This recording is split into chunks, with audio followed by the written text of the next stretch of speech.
Hello दोस्तों, स्वागत है आपका हमारे YouTube channel Tech We Solution में। आज हम आपको मध्य प्रदेश कर्मचारी चयन मंडल भोपाल में जो वैकेंसी निकली है समूह 4 के अंतर्गत सहायक ग्रेड 3 स्टेनोटाइपिस्ट और शीघ्र लेखन में जो भर्ती निकली है उसके बारे में आपको संपूर्ण जानकारी देंगे। यदि आप हमारे चैनल पर नए हैं तो चैनल को सब्सक्राइब कीजिए और बेल आइकन को दबाइए ताकि इसी तरह के वीडियो का नोटिफिकेशन आपको प्राप्त हो। आप हमसे टेलीग्राम, इंस्टाग्राम और व्हाट्सएप के माध्यम से भी जुड़ सकते हैं। हमने वीडियो के डिस्क्रिप्शन में लिंक प्रोवाइड करवा दी गई है। तो चलिए शुरू करते हैं आज का वीडियो। इसमें फॉर्म भरने की प्रारंभ तिथि 6 मार्च 2023 से शुरू होकर 20 मार्च 2023 को समाप्त हो जाएगी और संशोधन की तिथि 6 मार्च 2023 से 25 मार्च 2023 तक रहेगी। परीक्षा का दिनांक शनिवार 5 अगस्त 2023 से शुरू हो जाएगी। आवेदक शुल्क के बारे में हम बता देते हैं आपको। जनरल के लिए 500 रुपये और SC, ST, OBC और फिजिकल हैंडीकैप के लिए 250 रुपये शुल्क रहेगा। साथ ही साथ 60 रुपये फॉर्म भरने का अतिरिक्त लगेगा। परीक्षा 2 पाली में होगी। पहला 9 बजे से 11 बजे के बीच रहेगा, 2 घंटे का समय रहेगा और दूसरा 3 बजे से 5 बजे तक का रहेगा। ये समूह 4 में आती है और तृतीय श्रेणी की पद हैं, जिसमें ऑनलाइन परीक्षा पद्धति के से 100 अंकों का पेपर होगा, जिसमें सामान्य ज्ञान, सामान्य हिंदी, सामान्य अंग्रेजी, सामान्य गणित, सामान्य ज्ञान, कंप्यूटर ज्ञान और सामान्य अभिरुचि का सिलेबस है। अब हम पात्रता की शर्तें बता देते हैं कि किस टाइप से रहेगा। अभ्यर्थियों को उसके द्वारा अपना आवेदन प्रस्तुत करने की तिथि का मांगकर्ता विभाग के विभागीय भर्ती नियमों के उपबंधों के अनुसार शैक्षणिक, तकनीक और व्यावसायिक अर्हता धारण करना अनिवार्य है। यानी कोई भी कैंडिडेट रनिंग की स्थिति में आवेदन नहीं कर सकता, उसको पास होना अनिवार्य है। सहायक ग्रेड 3 स्टेनोटाइपिस्ट और शीघ्र लेखन, आशुक लिपिक, स्टेनोग्राफर, डाटा एंट्री ऑपरेटर और IT ऑपरेटर जैसे पदों के लिए निम्नलिखित न्यूनतम शैक्षणिक अर्हता है। जैसे वह मिनिमम 12वीं उत्तीर्ण होना चाहिए और साथ ही साथ 1 वर्षीय कंप्यूटर डिप्लोमा होना चाहिए। जैसे UGC द्वारा मान्यता प्राप्त विश्वविद्यालय से डिप्लोमा या UGC द्वारा मान्यता प्राप्त मुक्त विश्वविद्यालय से डिप्लोमा या फिर NIELIT में डिप्लोमा या शासकीय पॉलिटेक्निक कॉलेज से मॉडर्न ऑफिस मैनेजमेंट का कोर्स या शासकीय ITI से कोपा में एक सर्टिफिकेट, NCVT या SCVT में कोपा का प्रमाण पत्र। उक्त मान्यता प्राप्त संस्थाओं में कंप्यूटर डिप्लोमा के अलावा निम्न अर्हता भी मान्य होगी।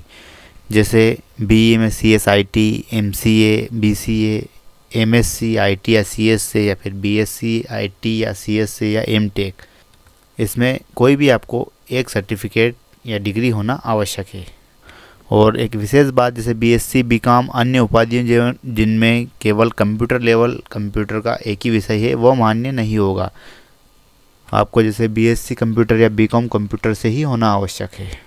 एडिशनल सब्जेक्ट से आप आवेदन नहीं कर सकते हैं।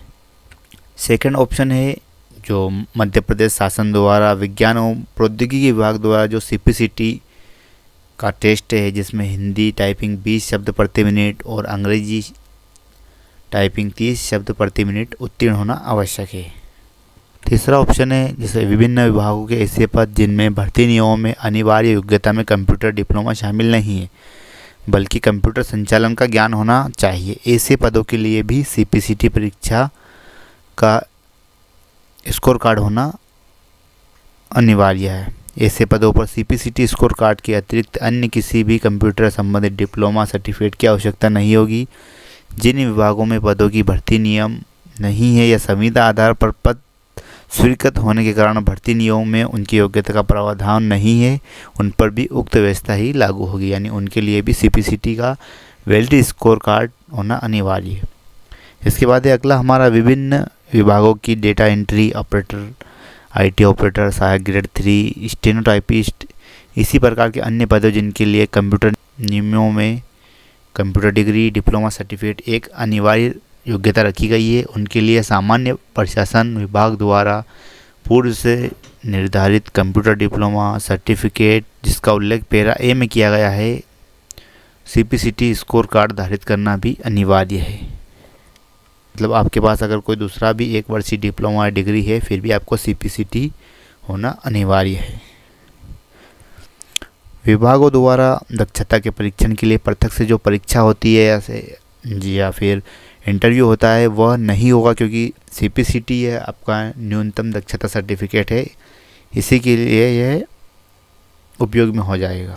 इसके बाद है हिंदी शीघ्र लेखन स्टेनोग्राफर के लिए A और B के लिए 100 शब्द प्रति मिनट हिंदी और 100 शब्द प्रति मिनट अंग्रेजी या आशुलिपिक स्टेनोटाइपिस्ट के लिए A या B में मान्यता प्राप्त विश्वविद्यालय से 80 मिनट प्रति शब्द की गति से हिंदी शीघ्र लेखन परीक्षा उत्तीर्ण होना अनिवार्य है।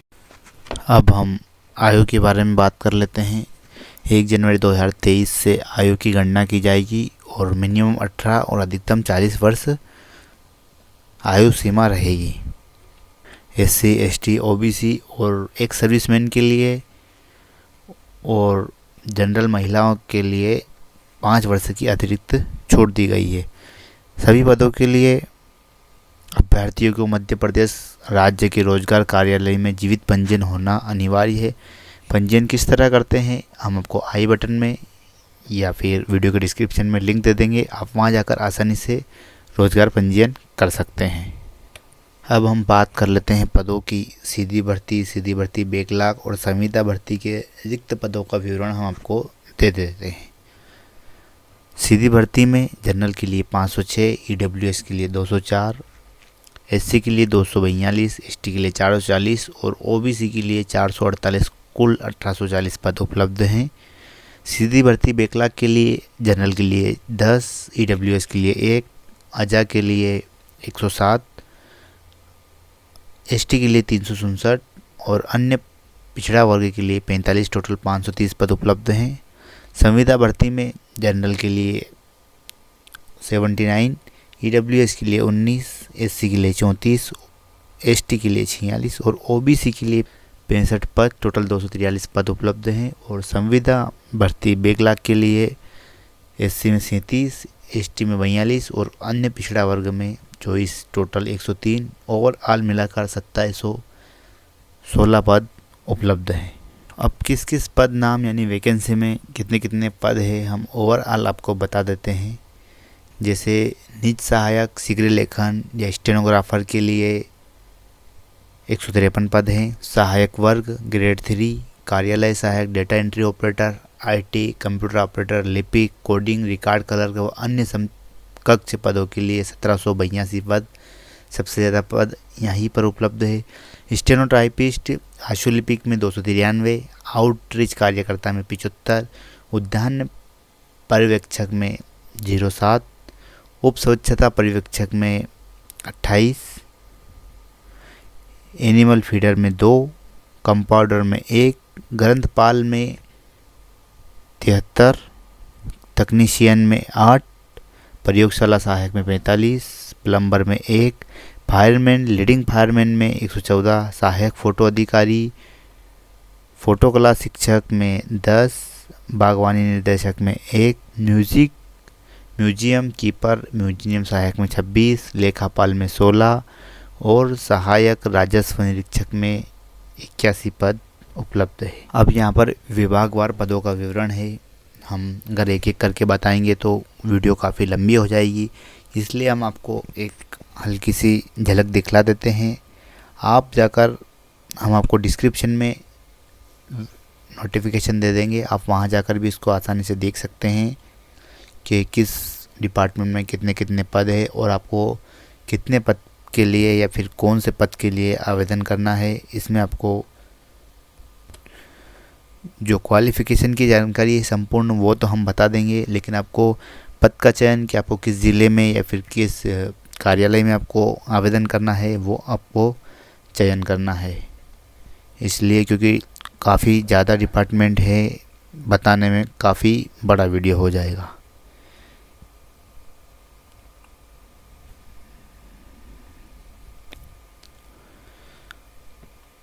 इसमें अलग अलग कैटेगरी में अलग अलग पद दे रखे हैं। अब हम आपको जो क्वालिफ़िकेशन का है वो हम आपको शॉर्टकट में बता देते हैं कि जो आप ये टाइप से पद हैं उसमें क्या क्या क्वालिफ़िकेशन लगेगा, उसके बारे में हम आपको बता देते हैं।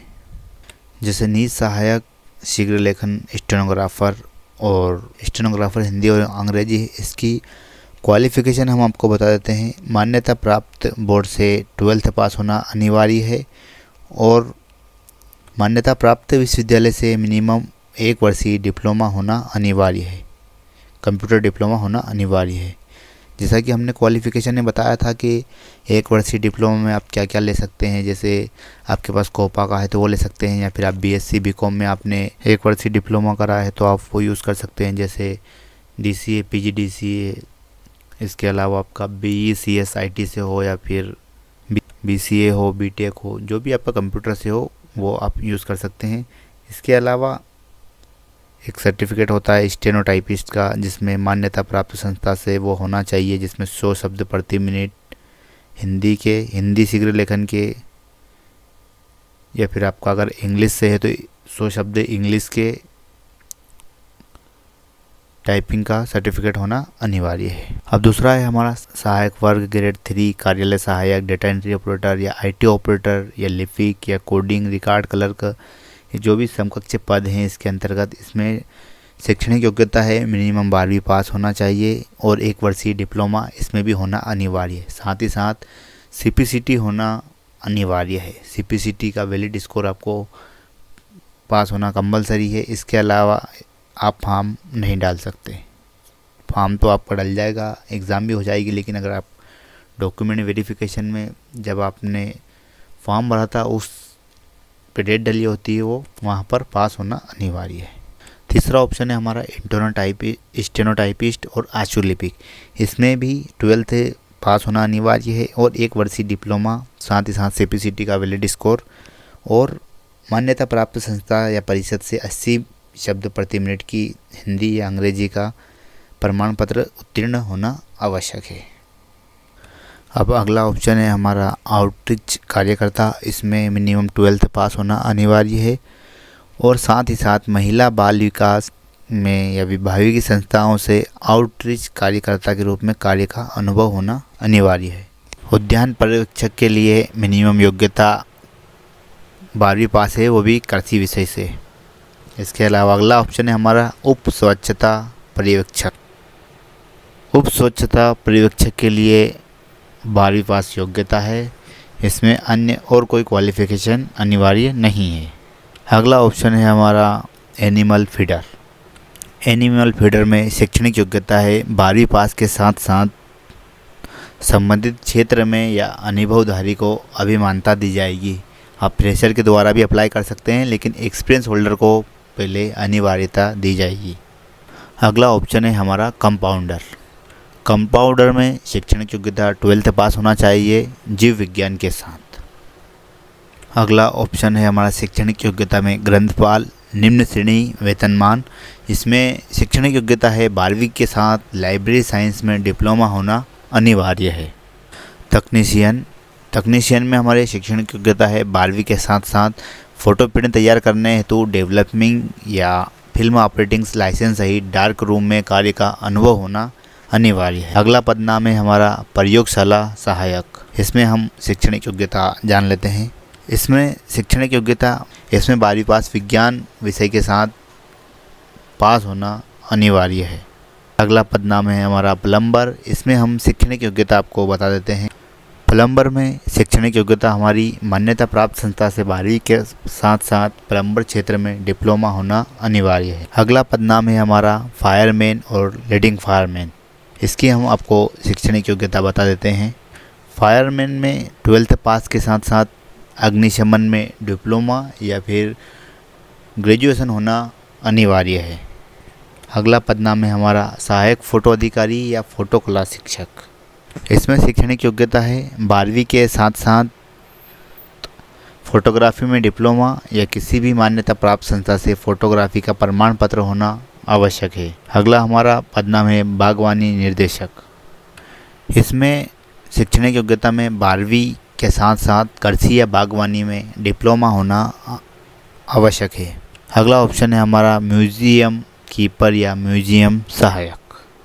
म्यूजियम कीपर में शैक्षणिक योग्यता है 12वीं के साथ साथ म्यूजियम कीपिंग में अथवा म्यूजियम कीपिंग पाठ्यक्रम उत्तीर्ण होना आवश्यक है। अगला ऑप्शन है हमारा लेखापाल का। लेखापाल में हम शैक्षणिक योग्यता जान लेते हैं। लेखापाल में शैक्षणिक योग्यता 12वीं के साथ साथ 1 ईयर कंप्यूटर डिप्लोमा और ITI 1 ईयर कंप्यूटर डिप्लोमा और CPCT का वैलिड स्कोर कार्ड होना अनिवार्य है। और अंतिम पद नाम है हमारा सहायक राजस्व निरीक्षक। इसमें हम शैक्षणिक योग्यता जान लेते हैं। इसमें 12वीं के साथ साथ कंप्यूटर में CPCT होना अनिवार्य है। ये हमने बताई शैक्षणिक योग्यता आपको। जैसे काफ़ी वैकेंसी है इसमें अलग अलग डिपार्टमेंट में, तो आपको अगर उसमें जैसे सहायक वर्ग दिखा रहा है तो उसमें ये वैकेंसी हमने क्वालिफ़िकेशन आपको अलग अलग बता दिया गया है कि इसमें ये क्वालिफ़िकेशन लगेगा, क्योंकि अलग अलग सभी को समझाना बहुत ही मुश्किल का काम है और बहुत बड़ी वीडियो हो जाती है। अब हम आगे की जानकारी आपको देते हैं। जैसे आवेदन भरने का हमने आपको तारीख बता दी गई थी, हम एक और बार बता देते हैं। 6 मार्च से शुरू होगा और 23 मार्च 2023 को समाप्त हो जाएगा। 15 दिन का समय रहेगा फॉर्म भरने का। एग्ज़ाम 2 घंटे की होगी, 9 बजे से 11 बजे तक और 3 बजे से 5 बजे तक। 2 पाली में प्रत्येक पाली का 100 अंक का पेपर होगा। इसके बाद हम एग्ज़ाम सेंटर के बारे में जान लेते हैं। भोपाल, ग्वालियर, इंदौर, जबलपुर, नीमच, रतलाम, रीवा, सागर, सतना, सीधी और उज्जैन एग्ज़ाम सेंटर रहेंगे। और दोस्तों, अगर आप आवेदन नहीं कर पा रहे हो तो हम आपको वीडियो प्रोवाइड करवा देंगे, आप उसके द्वारा आसानी से आवेदन कर सकते हैं। ये था आज का हमारा सहायक ग्रेड 3 और स्टेनोटाइपिस्ट और अन्य समकक्ष पदों का नोटिफिकेशन। हमने कोशिश करी है आसानी से समझाने की। अगर आपको फिर भी कुछ परेशानी आ रही हो तो आप हमको कमेंट करके आसानी से बता सकते हैं। वीडियो को अंत तक देखने के लिए बहुत बहुत धन्यवाद।